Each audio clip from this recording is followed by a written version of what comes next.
As someone who absolutely loves the superpowered shonen battle manga genre, colloquially just known as shonen in the West, since those tend to be the only types of shonen series to gain any traction over here, it's always great to see the rise of a new one, especially when its adaptation is handled well, given both the style and budget to pull off the animation such a series needs to convey the epicness of its story. But mostly, it's great when it's a franchise that deserves that sort of treatment, by mixing genres and telling a compelling narrative that's visually engaging. So with that, let's take a closer look at Jujutsu Kaisen this season, and come to the obvious conclusion that you should be watching it. The basic premise is as follows. A boy named Yuji is just your average high school student, and I do mean average, going to class and slacking off with his friends in the occult club because they're interesting and fun people to be around. Where he stands out though is his insane athletic abilities, like able to smash track and field records with little effort.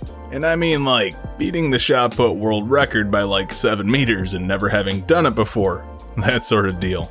Basically your average super strong high schooler who wants to have fun with his friends and not really have any commitments because he wants to be able to visit his grandfather in the hospital. That is until, he passes away. In the meantime, a sorcerer student from a special school, Megumi, is wandering around Yuji's school looking for a special cursed object that seems to be attracting malicious curses, which look like monsters and kill people because they're born from death and negative emotions. After realizing Yuji took the finger, he finds him and asks him about it, only for Yuji to tell Megumi he gave the object to his occult club president because she was interested in it. I think you can see where this is going by now. No longer under wraps, so to speak.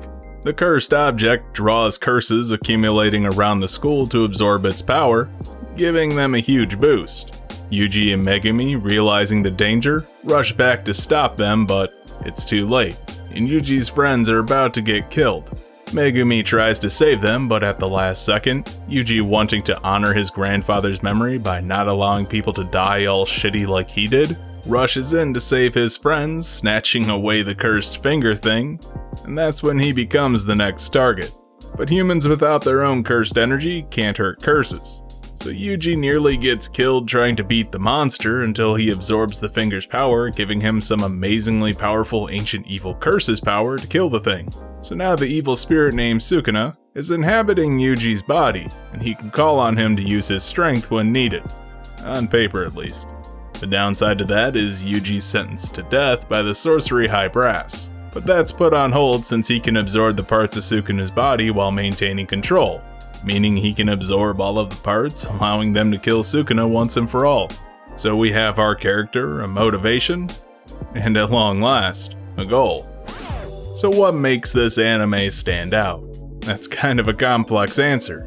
So many shonen battle manga have been rehashing ideas from the previous generations, while throwing in some twists into the formula. For instance, Kimetsu no Yaiba is basically a mixture of Bleach and JoJo's on the surface, but thematically, it's more about empathy, and letting go of your past to move forward with your life. But this series is in that same vein, taking a lot of inspiration from a series like Naruto and, coincidentally again, Bleach, but with a heavy focus on the aftermath and consequences of actions. Yuji's grandfather's death spurs him to want to make a difference, but that leads him to guaranteeing his own execution. He relies on his amazing physical powers, thinking he's indestructible, but that comes back to bite him when he loses his body and nearly his life. Every time the characters feel like they have a grasp on their situation, a new experience broadens their horizon, showing them how much more they have to grow, which is a metaphor for youth itself, that they have to reach these new heights in order to compete in this new world. And that's what speaks thematic volumes, giving this series more staying power than some cool fights. While it relies on some almost cliched tropes to get started, it fills in the body of work more, so it's less of a straight ripoff of these aforementioned series, by leaning on the almost one-to-one setup and structure, which is the architectural elements. These are the things shared by a multitude of different stories. I'm not gonna fault it for using them, and filling that in with its own personality and quirks. Yuji is like a typical shonen protagonist with amazing power, but rather than his goal being the only thing that matters to him, or the nebulous concept of friendship, He's more focused on finding meaning and purpose in his situation. Those close to him have their own goals and reasons for pursuing the path they're on, knowing it isn't glorious or even smart, but it's the avenue they have to break out of their mundane life, or to help as many quote-unquote good people as possible.